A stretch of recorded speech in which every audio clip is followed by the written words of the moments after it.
When Aegon and his dragons burned Harren the Black and all his sons at Harrenhal, the days when men feared the sight of our longships were over. Aegon would not permit marauders and raiders in his 7 kingdoms. With Harren died our empire and the old way that forged it. But what is dead may never die. 6 years after Robert Baratheon won his crown, my father, Balon Greyjoy, sought to restore our ancient rights. He declared the Iron Islands independent and himself its king, and sent the Iron Fleet in a daring raid on Lannisport where they burned the Lannister ships at anchor, making us unchallenged in the Sunset Sea. This was the seed of our undoing. My eldest brother Roderick led a frontal assault on Seaguard, a town built to protect the mainland from us. After ferocious fighting beneath the city walls, he was slain by Lord Jason Mallister and his men defeated. By this time, Stannis Baratheon had brought Robert's fleet around Westeros, and somehow managed to trap the Iron Fleet at Fair Isle, smashing it. Robert's victory was now all but assured, yet we made him bleed for each island. Stannis Baratheon captured Great Wick, the largest of the Iron Islands, and Ser Barristan Selmy himself subdued Old Wick. Robert and Lord Eddard Stark led the main assault against the island of Pike. They razed the town of Lordsport to the ground before Robert turned his full fury on our family's stronghold. When they breached the walls, the first through was Thoros of Myr with his ridiculous flaming sword, followed by every minor lord of Westeros hungry for glory. My other brother Maron was killed when the siege engines brought down a tower on his head. I was now my father's only living son, and heir to the Iron Islands. When my father saw his cause was lost, he wisely conceded defeat to Robert, who otherwise would have pulled down our castle stone by stone with us in it. As my father said to me then, no man has ever died from bending his knee. He who kneels may rise again, blade in hand. He who will not kneel stays dead, stiff legs and all. As it stands, Robert allowed my father to keep his lands and title as Lord of the Iron Islands, King of Salt and Rock, Son of the Sea Wind, Lord Reaper of Pike, for a price. His last son and heir shipped off to Winterfell as an honoured guest. I would eat at the Stark's table and play with the Stark children. And if my father rebelled again, Lord Eddard Stark would take his sword and cut off my head. It would be his duty.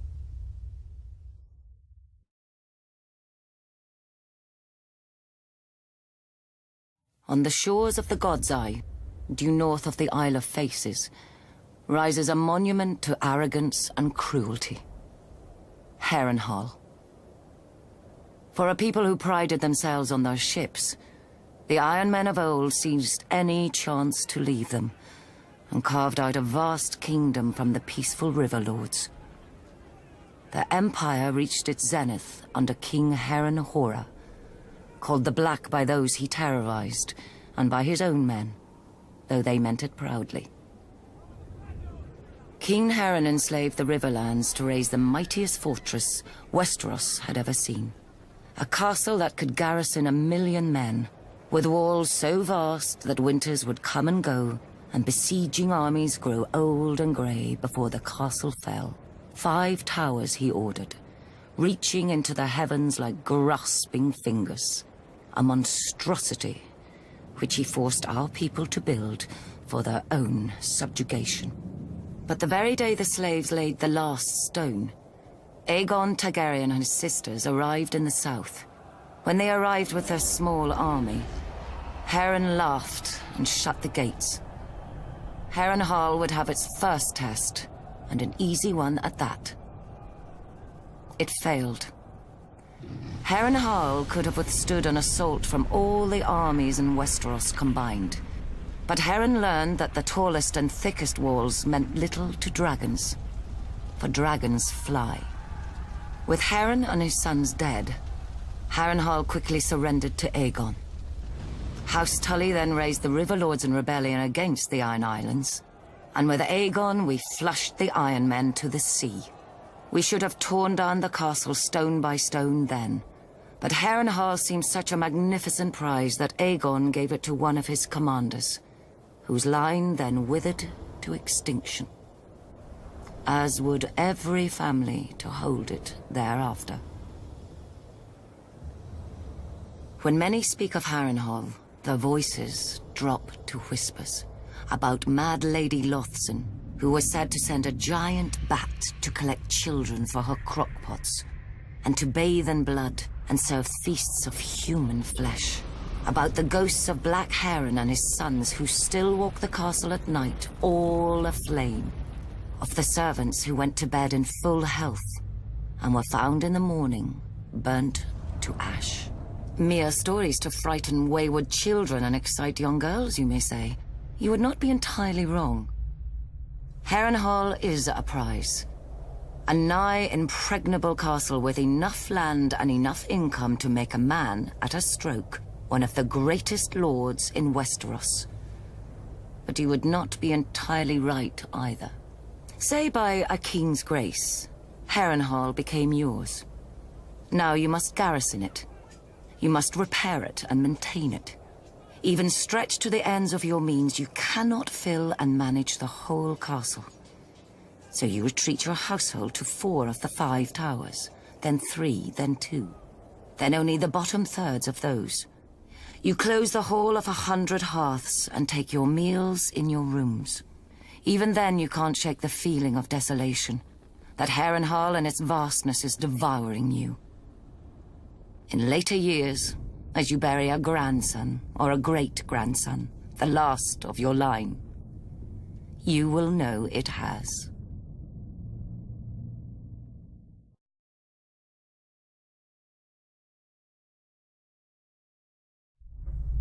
Where the North has its honor and the South its chivalry, the Iron Islands has its strength.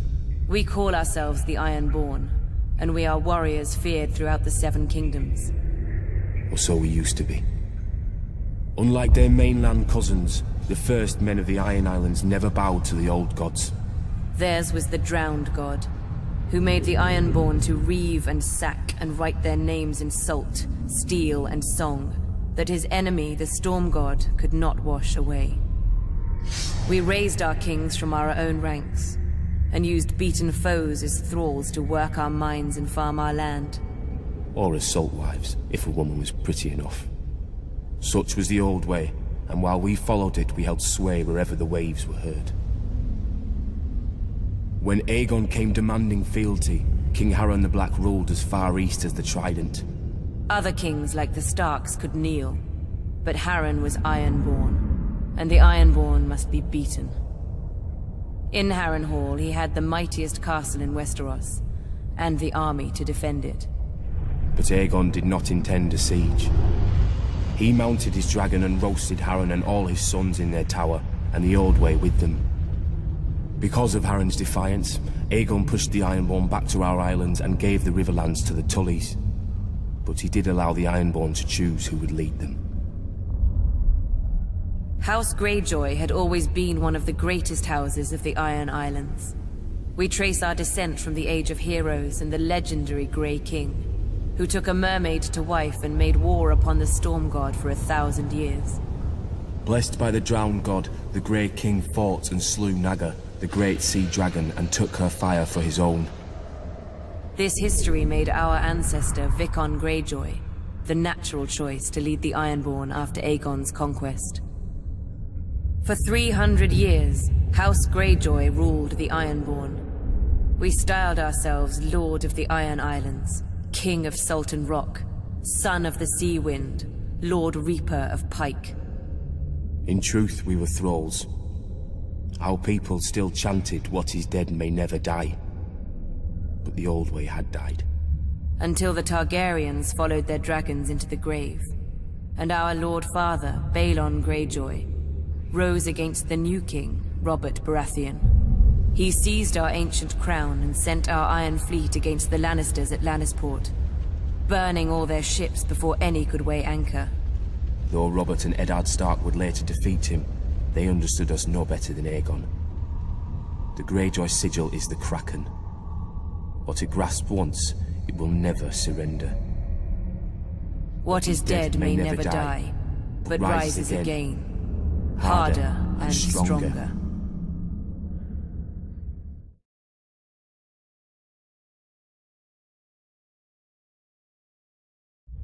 Though Robert had risked all our lives to win it, the Iron Throne bored him. He cared little for justice, and less for rule. If it weren't women or wineskin, he had no use for it. Without the stalwart John Arryn as Hand of the King, the challenge to Robert's crown would have come much earlier than it did. The Iron Islands have never lacked for treachery. They respect only strength, and honor is as foreign to them as the Seven. After 6 years, their ruler, Lord Balon Greyjoy, wagered that King Robert had not won the support of the great houses of Westeros, many of whom still named him usurper. Lord Balon declared the Iron Islands independent, and sent his Iron Fleet to Lannisport. Lord Tywin Lannister was careless, and the Ironborn caught and burnt his ships at anchor. Lord Balon and his reavers controlled the Sunset Sea. Robert then ordered me to succeed where his father-in-law, Lord Tywin, had failed. Beneath Robert's fury, I sensed relief. War he could understand. He would smash Lord Balon as he had Rhaegar. I raised Robert's fleet and sailed around Westeros to the Iron Islands. I set a trap for the Iron Fleet off Fair Isle. As sailors and warriors, the Ironborn are unparalleled. But they're not soldiers. They have no discipline, no strategy, no unity. In a battle, each man fights only for his own glory, and their longships are built for lightning strikes and shore raids. When the captains rushed in, I smashed their longships with our larger war galleys. The strength of the Ironborn is in their ships. With the Iron Fleet broken, I had assured Robert's victory. He could now transport troops and siege weapons to invade the Iron Islands. And contrary to Balon's hopes, Robert had plenty of both. I've never seen such allegiance as Robert could inspire in war. Enemies who tried to kill him one day would be drinking with him the next under their own fallen banners. In rebelling against the Iron Throne, Lord Balon did more than Robert ever could to cement his rule. When Robert came to the Iron Islands, he brought with him the full power of Westeros. Sir Barristan Selmy of the King's Guard led the assault on Old Wick, while I subdued Great Wick, the largest of the Iron Islands. But Robert saved the seat of House Greyjoy, Pike, for himself and Lord Eddard. Robert would later boast of the battle's bloodiness and how he could have torn down the island into the waves if Lord Balon hadn't bent the knee. But if I'd have led the assault, Balon's neck would have bent, under his sword. Because I do not forget, I do not pardon. His time will come. All their times will come.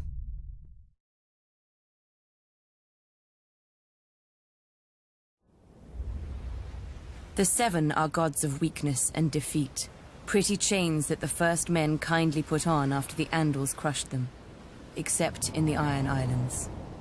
Since the Dawn Age, the Ironborn have followed the drowned god, who plucked fire from the sea and made us to reave and sack and carve our names in blood and song.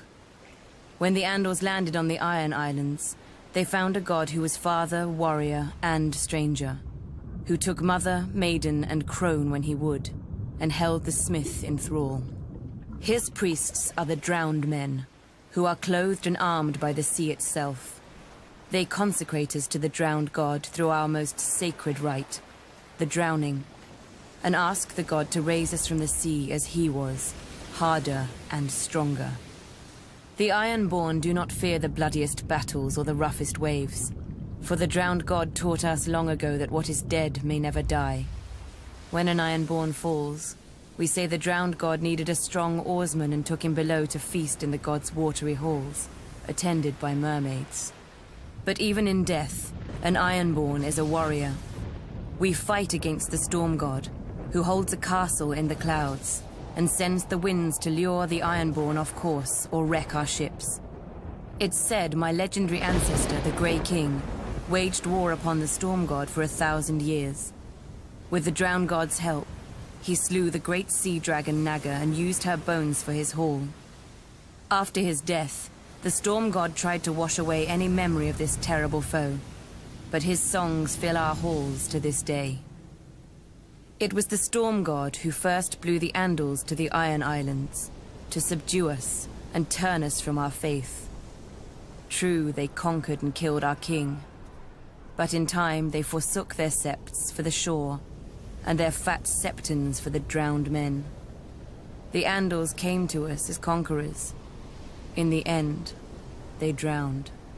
The Ironborn are of the sea, as our god made us, and given to it as our god taught us. We do not fear the storm god's winds or his waves, but you should, for they bring us to you.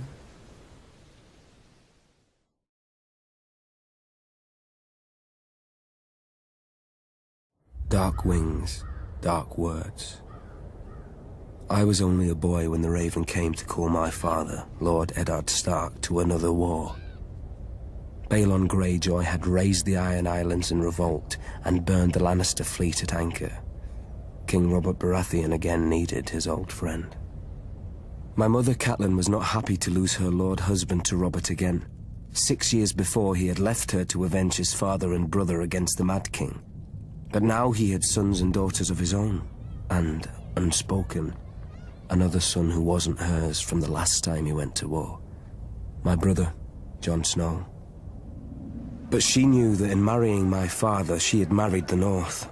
We hold our honor and duty as dear as our old gods. When the time came, my father marched south to restore peace and order to the realm. My father always told me the Iron Islands were a strange and dangerous place. Its people, the Ironborn, keep neither the old gods nor the Seven, and despise all honest toil. Their ancestors ravaged the western shores, raping and slaving and putting it to the torch, and their songs still ring through the halls of the Ironborn, while everywhere else they're whispered to wayward children at bedtime. Perhaps Lord Balon thought Westeros had not healed from the war against the Mad King, and was as fragmented and suspicious as the ancient kingdoms his forebears had terrorized. Robert's navy corrected him at Fair Isle when they smashed the Proud Iron Fleet. Robert and my father corrected him at Pike, his own castle, when they pulled down his towers and breached his walls. My father never liked to speak of his battles, but from other men I learned what transpired. Thoros of Myr was first through the breach with his flaming sword.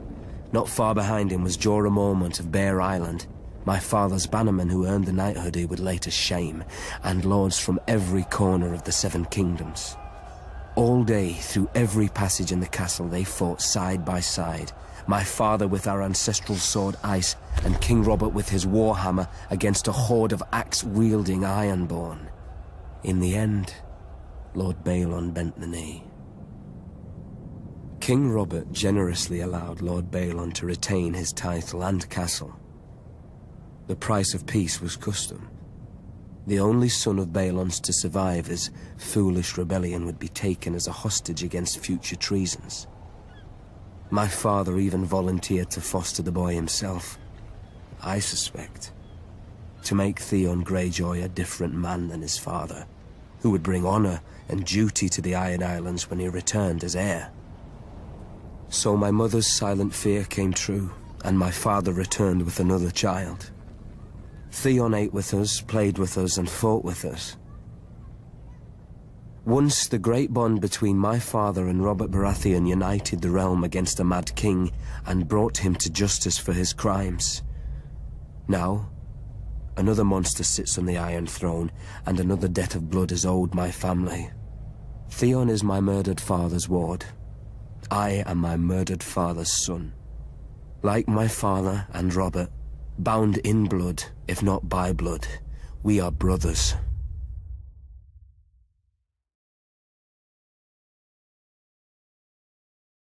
Carth has always and only belonged to the Carthine. We were never part of Valeria's empire, nor have we ever fallen to a Dothraki horde. Our walls and the red waste outside them guard us from such annoyance. Many call the approach to our city the Garden of Bones. It needs little tending to grow. Our city, however, would be quite a prize for any empire. Karth straddles two worlds, a greedy and curious west, and a rich and mysterious east. The marvels of Yiti and Ashai pass through our markets, and share berths with the riches of the free cities and Westeros. Our ports have fulfilled many a trader's dreams, almost as many as they have broken. We call Karth the greatest city that ever was or will be. An easy claim to make if one knows only the docks and customs houses of other cities. An easy lie to swallow if a people see only the gold and jewels of their rulers, which we, the 13 who govern the city, are careful to ensure. The proud Kartheen shook off the yoke of unjust kings long ago, so they are told at festivals by the pureborn, the king's direct descendants who have controlled the 13 ever since. Only now, instead of scepters, they use ships. A merchant only remains on the 13 until the others are no longer afraid to deny him, or too afraid to deny his replacement. Except for the warlocks, they alone hold a hereditary seat, a relic from when they had powers, or at least from when the world was younger and more easily duped. Over the years, we have developed an understanding with them. They shall always be welcome on our councils and at affairs of state, provided they never come. Rare is the civic problem that can be solved by cryptic nonsense and shade of the evening. Thankfully, they need little encouragement to confine themselves to their House of the Undying. Yet perhaps we Kartheen are too confined ourselves. We feel safe behind our walls and our laws, which no visitor can hope to follow, and by which any citizen who vouches for a guest always pays with his life. But like a ship in the summer seas, a city grows becalmed without fresh wind. The greatest city that ever was or will be? An epitaph. I would prefer the greatest city that is.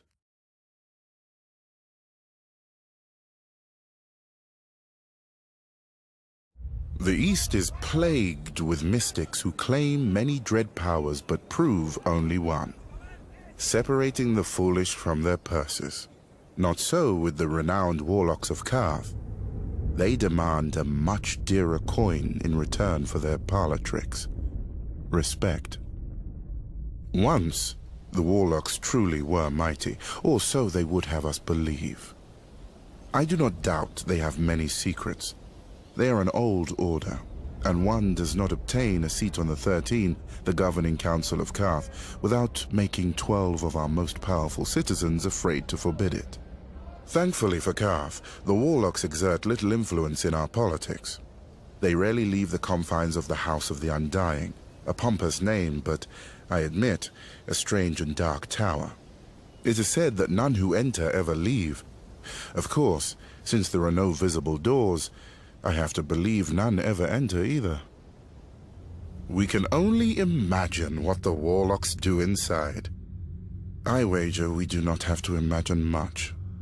They read dusty scrolls detailing their lost glory. They sip shade of the evening, a foul concoction brewed from the nearby trees, until their lips turn blue, the better to frighten children and the ignorant. Stewing in their fantasies like an old soldier who drinks alone so no one may challenge their prowess. Whatever the warlocks may wish, their magic, like all magic, is dead in the world, if it ever existed. Though, one does hear strange whispers of late.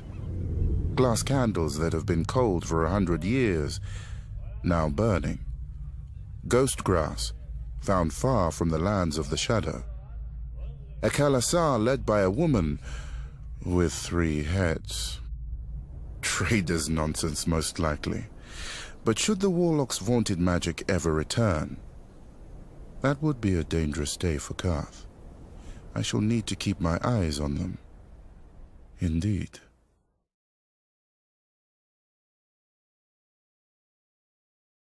At its height, the Valyrian freehold ruled over half the known world. Not bad for former shepherds, but the doom fell on them and sank their capital into the sea. Now Volantis is the ember of old Valyria, ensuring its flame does not go out from this world, as any Volantine will tell you. Pentoshi say the same about Pentos, Lycines about Lys, and so on. But after enough time in the 9 free cities, it's hard to see them as anything but ashes of glory. Volantis is the oldest, the first colony of Valyria. After the Doom, the Volantines tried to rebuild the Empire under their rule. They failed. Not least because the last Valyrian with dragons, Aegon Targaryen, entered the war against them. Now they are content to dominate only their lower classes, or so they say. Braavos is the strangest, a city erected not by the freehold, but against it. A labyrinth of illusion and deceit to hide the refugees from Valyria's slave lords. After the Doom, the city emerged from the shadows to become one of the greatest banking centers in the world. A man can get anything in Braavos, for a price. Especially death. Your own if you offend one of the swaggering swordsmen that pollute the city. Or, if you're very rich, or very desperate, anyone else's. Lys is the easiest of the free cities, full of pleasure houses catering to every taste, no matter how peculiar. Many men lose themselves in Lys and are never found, at least alive. When a man runs out of coin, the Lycines may grant him their other speciality on the house: poison. Pentos is the most ruthless. The Magisters make a great show of choosing the Prince of Pentos from the great families and granting him the powers of trade, justice, and war, as long as he checks with them first. On the new year, to bring good fortune to Pentos, this prince must deflower the Maid of the Field and the Maid of the Seas. I confess I don't know how each is chosen, or what becomes of them after serving their purpose. But if a crop should fail or a war be lost, the Magisters will slit the prince's throat and choose another. The other free cities are known for what they make. Mia has its lenses and finery, Norvos its axes, Quohor its smiths who can reforge Valyrian steel, Tyrosh its colors. I'm sure Lorath had something to the world, but I can't think of it. Frankly, the 9 of them are more alike than they would care to admit. They hire the same soldiers to fight the same wars for the same rulers, the rich, be they called Magisters, Archons, or what have you. When a Dothraki Khalasar approaches, they gift the same tribute to avoid the same sacking. For thousands of years, the disgraced of Westeros have drained east to pool in the free cities, where a man of honor counts for less than nothing, unless it raises his price. Better men than I have learned that what a man sells for gold, he can never buy back. He must earn it, by fire and blood.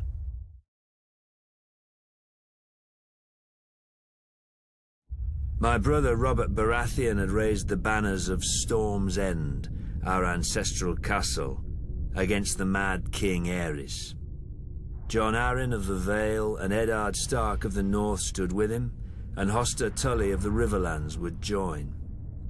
But their lands were far from ours, and separated by the combined strength of the West, the Reach, and King's Landing itself. Even Robert's own lords were against him. It was the hardest choice I've ever made. My brother or my king. Blood or honor. Aerys ruled by right of all the laws in Westeros. Everyone knew the price of defiance, but there are deeper, older laws. The younger brother bows before the elder. I followed Robert. Early in the war, Mace Tyrell's indecisive victory at Ashford cut Robert off from Storm's End. Instead of pursuing Robert and risking his record, Mace Tyrell turned east and laid siege to our home. His vast army and navy encircled us and prevented any resupply by land or sea. If a wagon tried to reach us, it was burnt. If a ship tried to land, it was sunk. We were locked in Storm's End to starve, but Robert commanded me to hold the castle no matter the cost. He could ill afford to lose his ancient seat, which had never fallen. While Robert smashed Rhaegar on the Trident, My men ate the dogs, because the horses had already been devoured. While the Lannisters sacked King's Landing, we ate the rats. If the smuggler Davos had not slipped through the Tyrell blockade with his onions, we'd have eaten our own dead. But I held the castle until Lord Eddard remembered us and marched to lift the siege. The Tyrells didn't even put up a fight. And Robert threw a feast to celebrate Lord Eddard's victory. I was sent to the Royal Island stronghold of Dragonstone to deal with Viserys and Daenerys, the last surviving Targaryen children. Before I arrived, however, they escaped across the narrow sea. Robert was furious. He stripped me of Storm's End and gave it to that prancing fool Renly, my younger brother. I could keep Dragonstone. Now Robert is dead, and a bastard pretender soils my throne while the realm fills with schemers and traitors. But the rightful king is coming for them all, and I will not stop until I have scoured this land clean of abomination. The Baratheons say, ours is the fury. I will show them. Fury burns.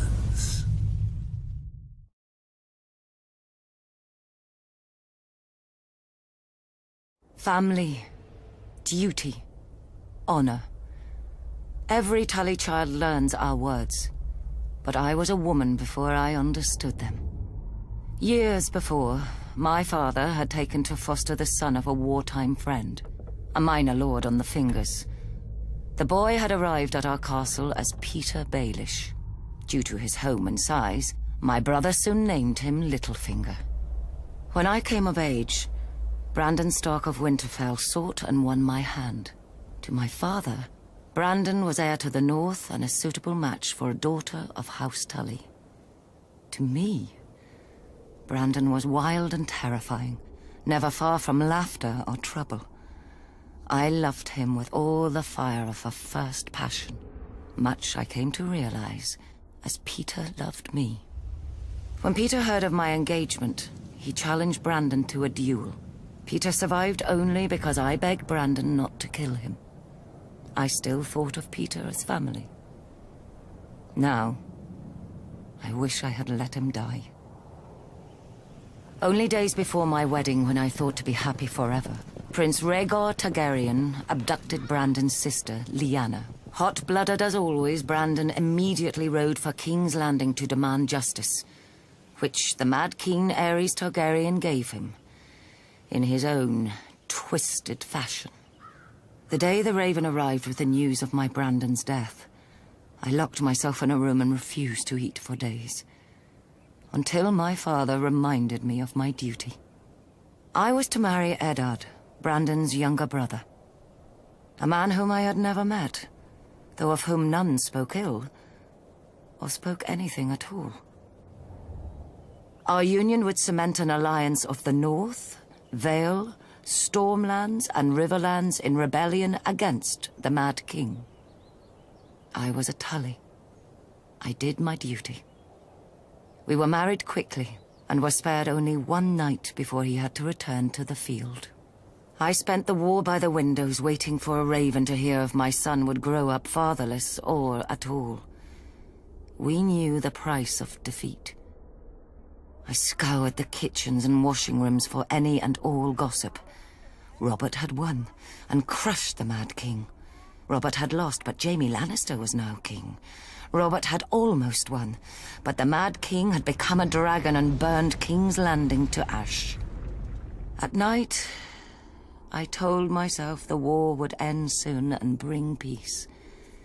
Either a victory or the grave. I was wrong. Robert won, and my husband avenged his brother and my love. But when he came home to me, he could not meet my eyes. I saw the reason by his side. Many men have bastards, I know. And under the strain of war, any man, no matter how honorable, may forsake his vows for a night of warmth that he may never know again. But Ned Stark was not built like other men. His northern honor would not let him sequester his shame in some distant holdfast. He brought this boy, this Jon Snow, home to raise with his true-born children. My children. Yet even these bitter memories are sweet now. They are all I have left of my Ned. Our family is broken and scattered, and our son must wage a war for the pieces. We need to go home. The Starks are of the north, and, like the snows of winter when they come south, they melt away.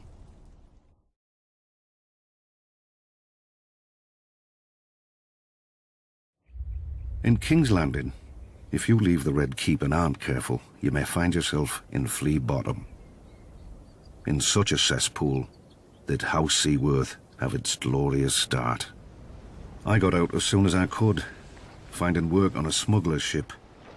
Soon, every port on the narrow sea had a bounty on me, which they would collect if I didn't pay a percentage to the right people or pick the right tides. You know how to tell a good smuggler? When you talk to one, there's a head that talks back. I was very good. Davos of Flea Bottom had run with orphans and beggars, but Davos the smuggler was received by merchants and lords, when nobody would catch them. Oddly, the only honest work came from pirates, like the notorious, bloodthirsty Salador San. An old friend. All he ever wanted was someone to buy his cargo quickly before the tide left, and sell it without telling where I got it. In time, I saved enough to buy a small plot of land and found a woman who was kind enough to overlook my trade. She gave me a son, Mathos. And we dreamt of the traders' circle around the Jade Sea, just one trip and I could settle us and our family for life. Then some Storm Lord revolted against the Iron Throne. Wars are not as good for smugglers as you'd think. Every harbour fills with guards and inspectors, and the seas filled with blockades and pirates paid by each side to prey on the other. Though I had no love for the Mad King, I'd grown up around the power of King's Landing. I figured this Robert Baratheon would end the same as the other rebel lords, burnt to ash. But he didn't. The North, the Riverlands and the Vale joined him. And in the taverns, people drank to Robert's health openly. Brave fools, I thought. But I had a family who'd be left in the cold if I lost my head. When Mace Tyrell marched on Robert's home of Storm's End, I spied the end of the rebellion. The castle was garrisoned by Robert's younger brother Stannis and a small guard, and would not hold out for long. When it fell, Robert would be homeless, and his support would bleed away. This I knew from experience. Months later, Stannis was still holding the castle. Nobody cared. But on voyages, I had seen what famine does, and I thought of all those men in Storm's End who would die unmourned and forgotten. No better than Flea Bottom orphans. I told my wife and myself that I'd get a high price for the onions and salt beef. In truth, I knew I'd be captured by the Tyrell galleys or drowned, but I was too stubborn. Later that night, in the dark, in a tiny boat with a black sail, I cursed myself and the moonlight as I waited for the tide to turn. When it did, the wind beat the sail so hard I ripped it down, fearing the Tyrell ships would hear. Luckily, they'd grown lax. With muffled oars alone, I steered my cargo through the treacherous currents and snarls of rock that give Shipbreaker Bay its name. The waves finally carried me, soaked and near blind from sea water, through the mouth of the cavern beneath the castle.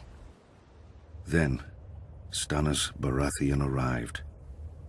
The siege had left him gaunt, but not weak, never weak.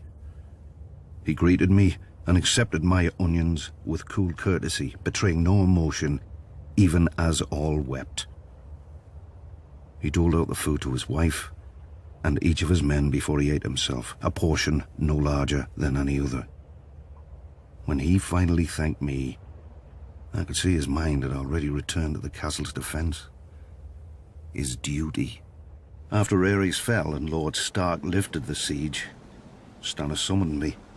For my salvation at Storm's End, I was to be granted a knighthood, a keep of my own, and my son taken into Stannis's personal service.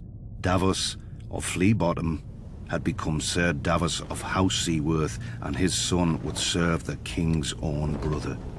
But for my previous crimes as a smuggler, I was to have the fingertips of one hand taken off above the highest joint. Stannis held that I had flouted the laws of the land for years, and a good act does not wash out the bad.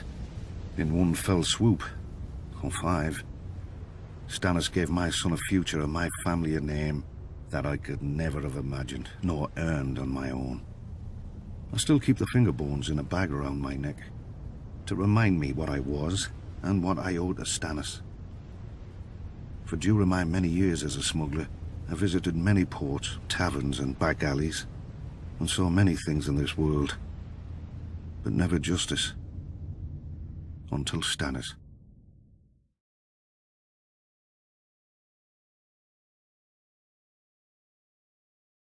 Some great houses call us upstarts. But the truth is that while the Starks and Lannisters fell to the Targaryens in defeat, House Tyrell rose. For thousands of years, our family served as loyal stewards to the kings of the Reach, until the last of their line unwisely burned to death, resisting the Targaryen invaders. To save the Reach from a similar fate, we yielded the castle of Highgarden to Aegon and his sisters. In gratitude, the Targaryens gave House Tyrell dominion over the Reach.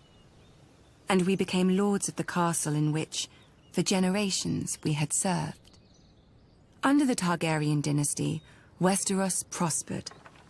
Gone were the petty wars of 7 kingdoms and the endless thirst for minor glories that drove them. The Westerlands enriched the realm. The North guarded it. And the Reach and Riverlands fed it. This harmony is what Robert Baratheon shattered with his rebellion against Aerys Targaryen. When the call to arms came, though, we did not want to answer. The Reach is a gentle land, and honestly, the Mad King was not much loved. But we owed peace and status to his family. My father, Mace Tyrell, called his banners and marched north to battle the rogue Stormlord Robert, who had already defeated 3 forces in a single day. And, at Ashford, my father won. Some chastened my father for not pursuing Robert after the battle. We had cut him off from the Stormlands, the seat of his power, and he had fled north, within easy grasp of Lord Tywin Lannister, the Hand of Aerys, for 20 years. My father moved instead to lay siege to Robert's ancestral stronghold of Storm's End. The rose would strangle the stag as the lion pounced. So we waited. But the lion slumbered, and Robert slipped past the king's forces to join Ned Stark. We could have lifted the siege and deployed our armies north to aid the crown. We could have stormed the walls of the castle and made Robert homeless. But we had ample supplies, control of land and sea, and most of all, patience. Our siege would succeed, eventually, at little cost of life to us. If Robert prolonged the war with minor victories, our capture of Storm's End would hasten his downfall. And if Robert won the war, well, it would not do for him to find us in his halls with the bodies of his brother Stannis and his sworn men. When the lion finally showed his colors and purged King's Landing, we knew our cause was lost. My father chose the peaceful route and bent the knee to Robert, who heartily pardoned us. Strange, considering how we'd beaten him and starved his brother to the brink of death. We were to keep our lands, castle and title, but we knew that we would never be welcome at court. It didn't matter. The Reach was still the most fertile of the 7 kingdoms, and under our hand. Every flower, even the rose, needs pruning. Then it grows strong.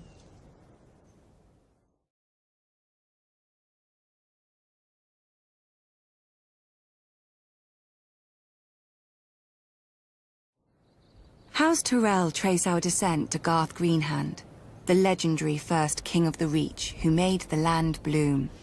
But so too does every noble house around us. It seems dear ancestor Garth planted as many flowers as he plucked. A king should have more consideration for his line, don't you think? For over 1,000 years, the Greenhand sons and grandsons ruled the Reach as House Gardener. The offshoots of his daughters grew into vast and powerful houses in their own right, except for House Tyrell. We chose instead to serve our Gardener cousins faithfully as stewards, to manage their stronghold of Highgarden and the daily affairs of the Reach. Our words are growing strong. And under our stewardship, the Reach did just that. As did we. Until a blundering king almost cost us everything. Aegon Targaryen had landed in Westeros. King Mern allied us with the Rock to repel the upstart's army. One can only marvel that King Mern did not reconsider when he saw the living dragons against him. Perhaps he should have sought counsel from his trusted stewards before he set out. Then again, perhaps he did. At the Field of Fire, Aegon, and let us not forget, his sisters, burnt the combined armies of the Reach and Rock. King Mern paid for his misjudgment with his life and that of his ancient family. In a day, the Reach had lost its king, its ruling house, and most of its army. Thankfully for everyone, my ancestor, Harlan Tyrell, had better sense. Until the Maesters sorted out the intel among Mern's cousins, Harlan the Steward was acting Lord of Highgarden. To ensure peace and life in the Reach, he would yield the castle to Aegon. The other castles and families would then follow, as they had since the Dawn Age. Aegon had a continent to conquer, and the fertile Reach was too valuable to raise. He accepted Harlan's proposal and welcomed our lands into his kingdom. To show his gratitude, Aegon entitled Harlan to Highgarden, the castle his family had served for 1,000 years, and made House Tyrell his wardens of the south, choosing us over older, greater families in the Reach. Our house thus owed everything to the Targaryens. So is it any wonder we stayed true to King Aerys, even during his madness, and even after Robert Baratheon rebelled? Some may question my father for laying siege to the Baratheons' home, instead of marching to aid Prince Rhaegar before Robert could kill him and scatter the royal army. But let us not forget that we had already dealt Robert his only defeat of the war at Ashford. If Lord Tywin Lannister had not vanquished the Mad King so suddenly, our siege would have destroyed Robert's home and his brothers, and won the war for Aerys. But when the Targaryens fell, House Tyrell again chose peace and prosperity over war and devastation, and bent the knee to King Robert Baratheon, first of his name. We returned to Highgarden to manage the affairs of the Reach, as we had for thousands of years, and will for 1,000 more. Other great houses take lions and wolves for their sigils, and draw their power from the gold in their mountains or the cold of their winters. But mountains run dry, winter yields to spring, and the rose blooms once more.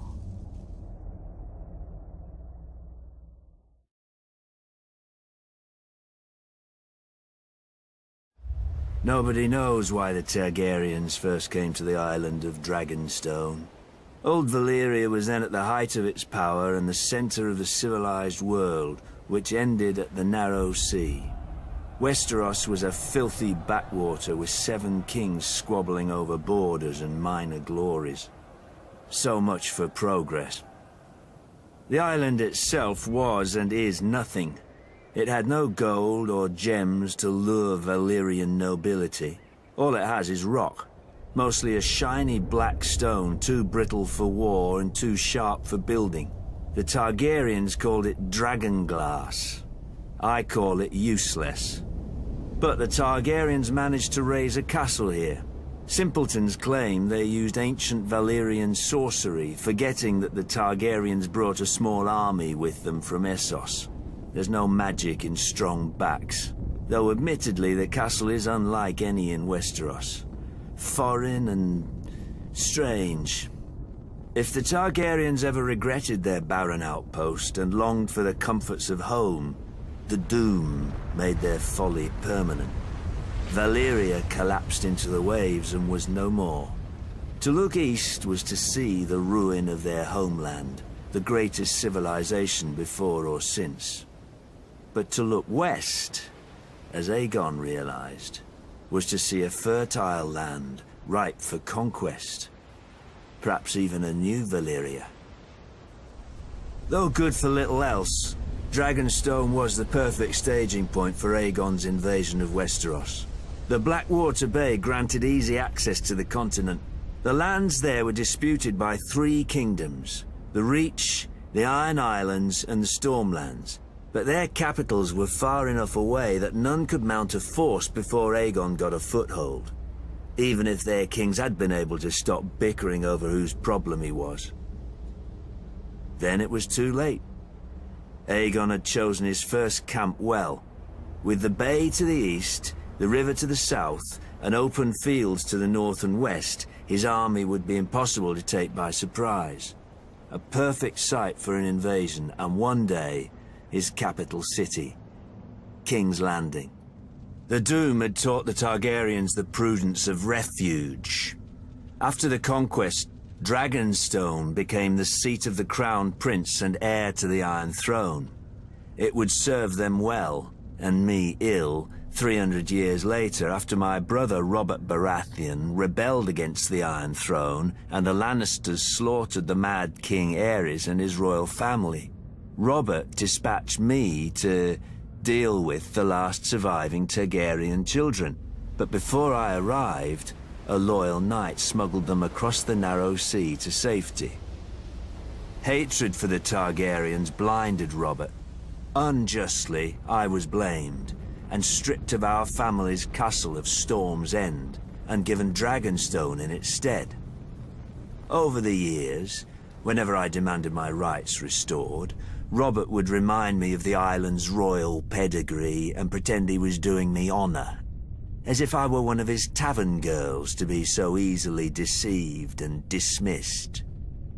But Robert is dead, and I, Stannis Baratheon, am the rightful king of Westeros.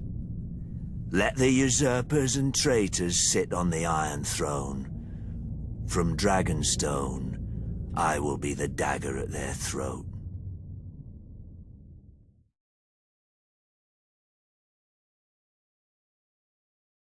Honor, glory, lies to make idiot boys want knighthood, and idiot girls spread their legs for it. Let me tell you what makes a knight. Killing. Either enough men, or the right man. House Clegane should know. We're very good at both. Most families claim some great ancestor so far back that nobody can prove them liars. Not us. My grandfather kept the kennel for Lord Titus Lannister of Casterly Rock, the father of Lord Tywin. Lord Titus was a weak man who didn't know it. One day while hunting, he stumbled on a lioness. Instead of embracing the man who wore her on his banners, she tried to tear out his throat. Lucky my grandfather came up with the dogs and drove the big cat away. As a reward, the Cleganes got lands and a keep and a son to squire for the Lannisters. We took the 3 hounds who died for them as our new sigil. When Tywin Lannister became Lord of Casterly Rock, he wanted more from his former kennel master than fealty. He bet that training hounds to kill isn't far from training boys to kill. In just 2 generations, my brother Gregor and I proved him right. I gutted my first man at 12. Years after, servants started disappearing in our keep, and even a sister I don't remember. But nobody could prove anything against Gregor, or dared if they caught him at it. For my father wanted a knight in our family, and thought he'd found one in Gregor. who at 13 towered over enough men that they called him the Mountain. Sure, Gregor looks quite the champion from a distance, but a mountain can't cleave a man in half with one blow, and won't break a wench's face if she talks. Through Lord Tywin's influence, Prince Rhaegar Targaryen kindly anointed my brother personally. A great honor for our family, everyone said. 1 year later, Sir Gregor chivalrously sacked the prince's city, brained the prince's baby, and raped and murdered the prince's wife, winning our family yet more honor from the new king and queen. Soon after, my father died. They say in a hunting accident. The same day that Gregor became lord of the Clegane lands, gold and anything under his roof, I left our home to take service at Casterly Rock. Lord Tywin is not like his father. Neither is King Joffrey, or the likes of me would never be on the King's Guard, with all those true knights. Between them, a man who serves the Lannisters will never lack for killing. I'll guard this king, such as he is. Gregor will kill the other ones, such as he does. When we're done, we'll see how many people still believe in songs and fairy tales.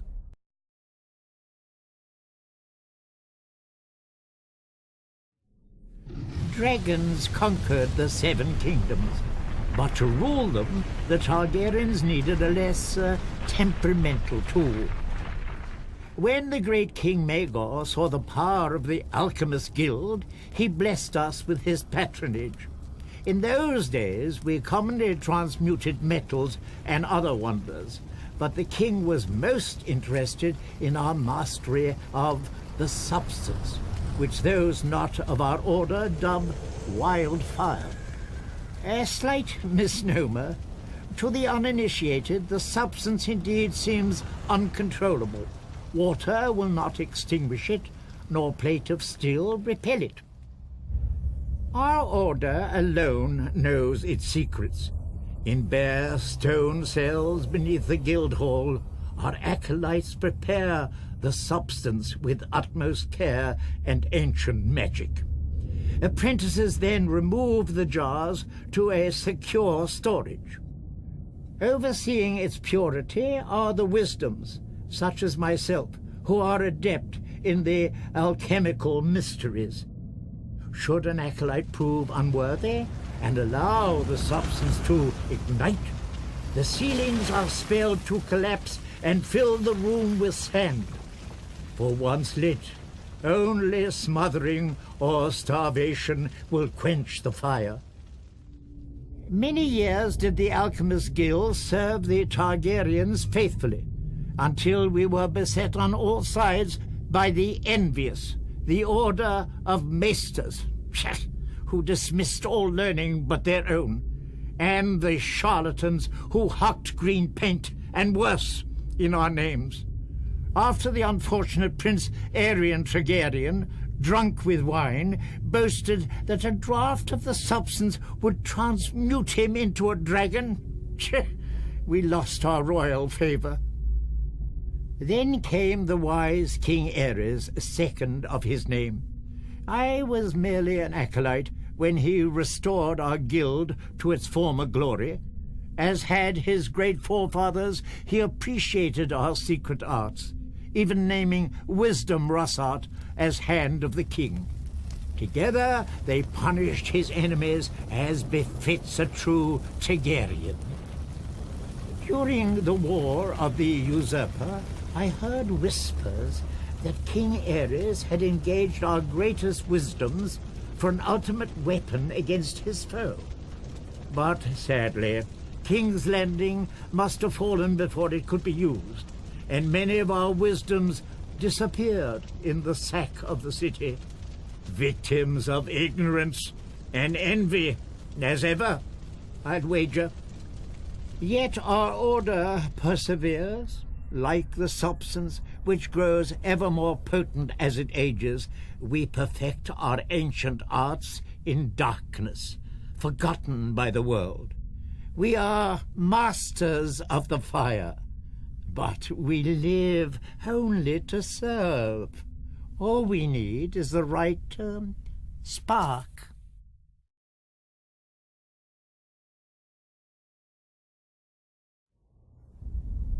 A long time ago, they say, some old southern king enslaved our giants by magic and forced them to build your famous wall. Then he kicked all of my kind to the other side and raised an army to keep us there. And we're the uncivilized ones. Wildlings. Might be Sir King was wise. Even a giant can be made to kneel. But only if he wants a better crack at your head. The free folk don't follow a man because his father tells us. If the king's son was brave and strong, aye, we'd follow him as we did his father. If he wasn't... But it seems to me, as much as the wall keeps us out, it keeps you southerners in. You follow laws you didn't make. Kneel to kings you didn't choose, and pray to gods you never hear from. Traders talk about your seven. Beyond the wall, the stars shine bright and clear. Any gods there aren't listening to the likes of men. Our gods are of the forest, in the trees that shelter us and the rivers that feed us. They gave the land for all of us to share. We fish, farm, and hunt where we will, when we need. If a man wants a woman, he has to prove he'll give her strong and cunning sons. It's easy. When she tries to slit his throat, he don't let her. With the free folk, you get what you can take, and you keep what you can hold. No more. I wonder, even if my kind didn't hop over your wall, would he still set your night's watch to guard it? You southerners are rich. You always have more steel, gold, and daughters. I think you're afraid. If you've always knelt, you don't know what freedom is. And if you've not been beyond the wall, you don't know what fear is. You will.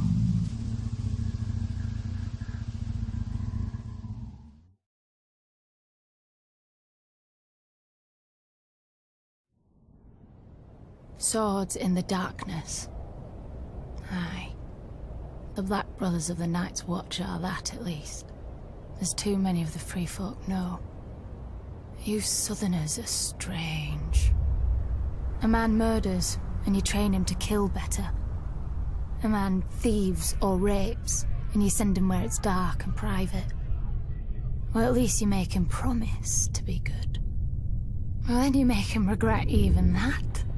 From the time he's woken to the time he's allowed to sleep, he walks the frozen wall, carries frozen stones, or boils frozen food. When he lies down at night, he can't have nobody to warm his frozen bed. Well, not unless the crows like to nest together. Do you think he remembers the stories they told him then? About when the White Walkers woke in the land of always winter, and how the wall and the Night's Watch were raised to stop them the next time.